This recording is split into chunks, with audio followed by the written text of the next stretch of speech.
En esta ocasión, como grupo, les hablaremos sobre los intervalos de confianza para la diferencia de dos proporciones. Yo soy Francisco José Gómez. Mi nombre es Wendy Aralí Bonilla Saldívar. Mi nombre es Gabriel Antonio Ramos Moreira y estaremos lo que es explicándole algunos ejercicios utilizando los intervalos de confianza. Pero a continuación mi compañero hará una breve introducción sobre nuestro tema.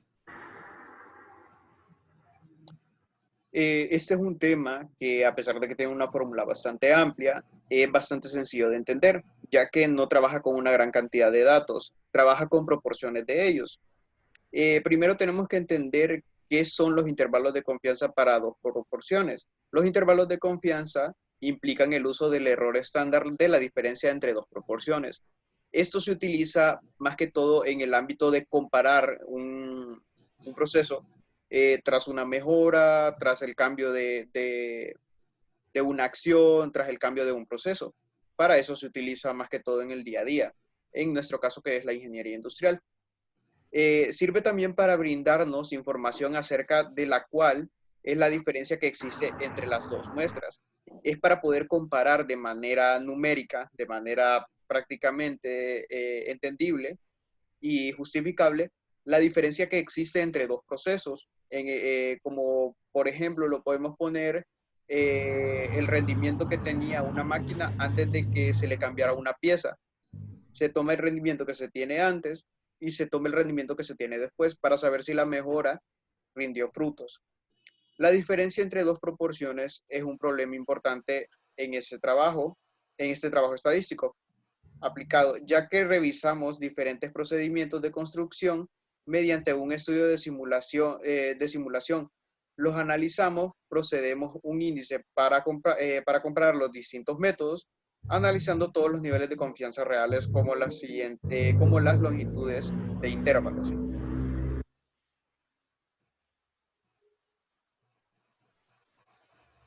Aquí tenemos la fórmula que en este caso mi compañera Wendy la explicará. Sea como sea, debajo tenemos lo que son la información de qué es cada uno de los datos que tenemos ahí arriba.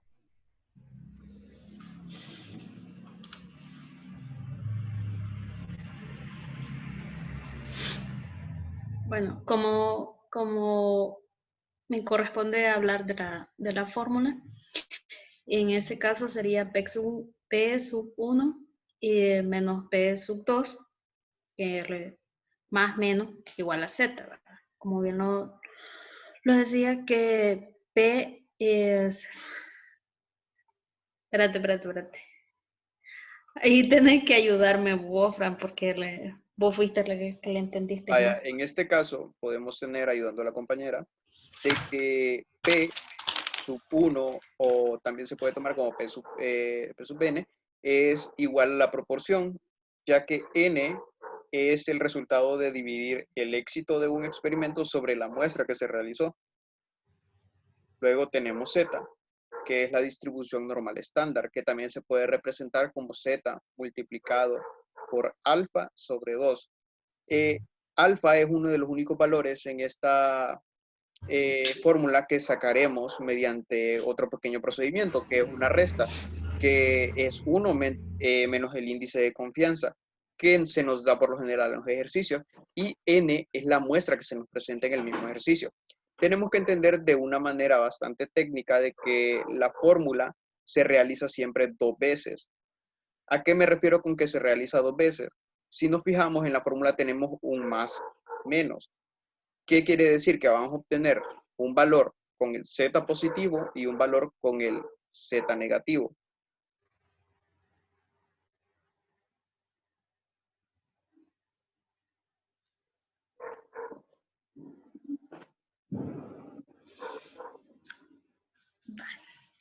Continuando con el tema, igual nos corresponde explicar el ejercicio que dice, en Ciudad Obregón de 250 personas entrevistadas, 100 leen el periódico habitualmente y en Hermosillo 98 de 240 leen el periódico.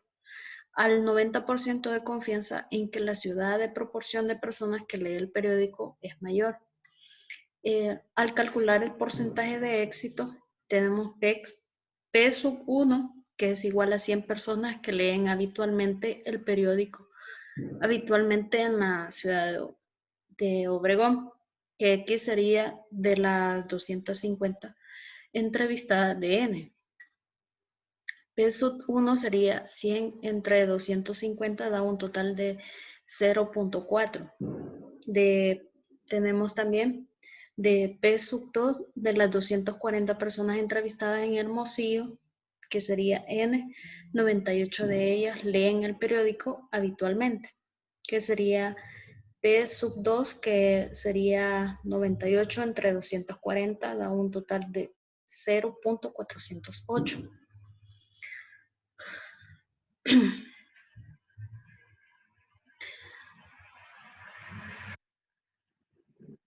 Continuando con el ejercicio, el número de personas que leen el periódico en Ciudad Obregón corresponde al 40% de los entrevistados, mientras que en Hermosillo las personas que leen habitualmente el periódico es del 40.83%. El nivel de confianza es del 90%, por lo que Z multiplicado por alfa entre 2 es igual a 1.65.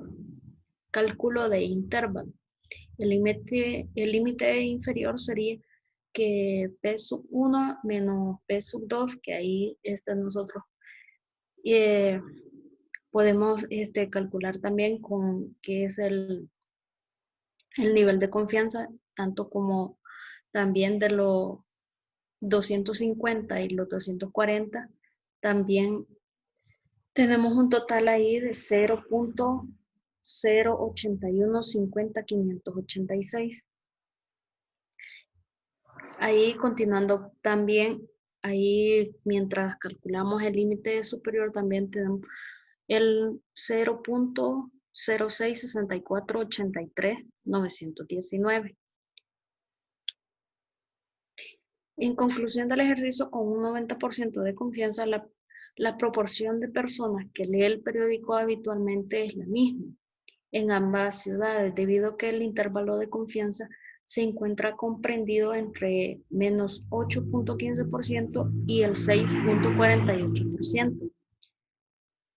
Ahí vemos de que cómo calcularlo para poder saber el porcentaje que nosotros deseamos conocer de lo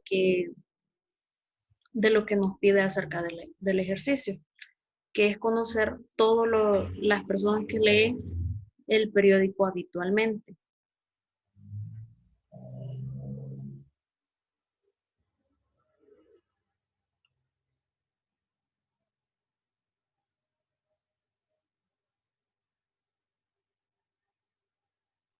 Yo les explicaré el ejercicio número 2, que dice, se desea determinar si un cambio en el proceso de fabricación de cierto tipo de pieza ha sido efectivo o no. Para eso se toman dos muestras, una antes y otra después del cambio. Los resultados fueron que antes la proporción de piezas defectuosas era de 75 sobre 1500 y luego del cambio fue de 80 sobre 2000. Se debe construir un intervalo de confianza del 90% para decidir si el cambio tuvo un efecto positivo o no. Aquí tenemos que entender que de primera vamos a identificar dos datos, que son el porcentaje o proporción de piezas defectuosas antes del cambio y después del cambio, que en este caso serían 75 sobre 1500 y 80 sobre 2000. También tener en cuenta el intervalo de confianza, que en este caso es del 90%, ya que a la hora de sustituir en la fórmula lo necesitaremos.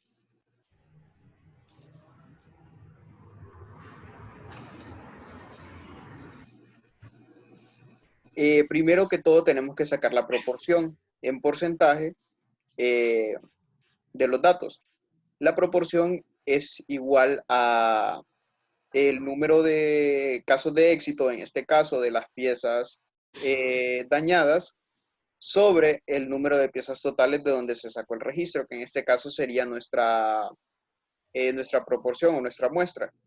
N1 sería igual a 75 sobre 1500, que son los datos recopilados antes del cambio, lo cual da igual a P1, que es la proporción 1, lo cual nos da un resultado del 0.5%.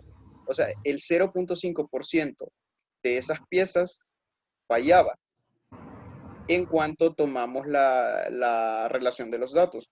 Y N2, que es 80 sobre 2000, que equivale a la proporción 2, la cual representa los datos recopilados después del cambio, es igual a 0.4%.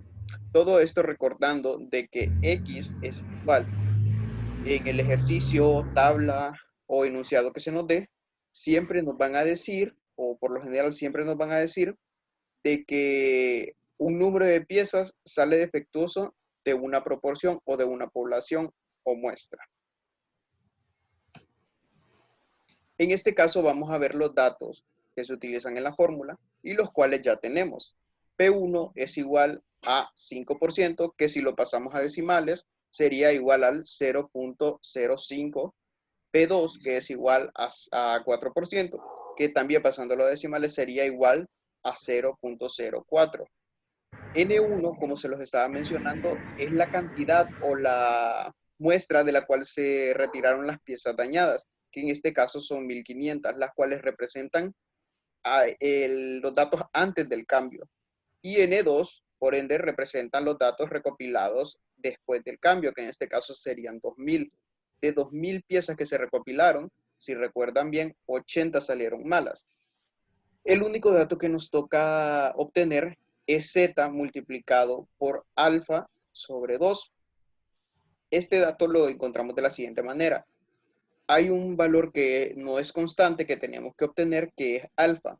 Alfa se obtiene restándole a 1 el índice de confianza, que si regresamos al enunciado podemos ver de que es de 0.9, porque era del 90%, lo cual nos da como respuesta 0.1. Luego de esto multiplicamos Z por 0.1, 0.10 sobre 2, lo cual este dato de Z lo buscaríamos en una tabla de distribución normal y obteniendo hacia su lado derecho el siguiente dato, que es 1.645. Luego sustituimos en la fórmula todos los datos que ya obtenimos. Como se los digo, era P1, P2, N1 y N2. Y también el intervalo de la distribución normal, el cual encontramos junto con Z, que en este caso tomaríamos simplemente como valor de Z, lo cual nos representaría 1.645. Como se los expliqué antes, esta fórmula se realiza 2 veces para encontrar el valor con Z positivo y con Z negativo, ya que de lo contrario no estaríamos encontrando una diferencia real. En el primer resultado, luego de haber sustituido todas las cantidades en cada uno de los elementos, obtenemos que el resultado inferior es de menos 0.017 y el límite superior es de 0.0217.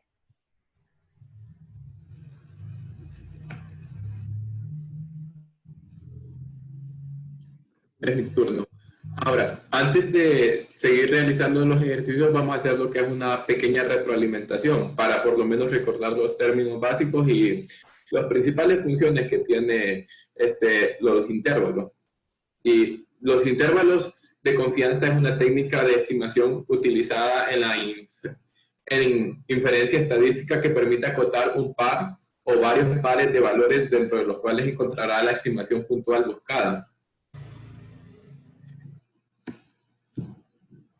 Pero, ¿en qué momentos que se utilizan los intervalos? ¿Cuál es la importancia de utilizarlos?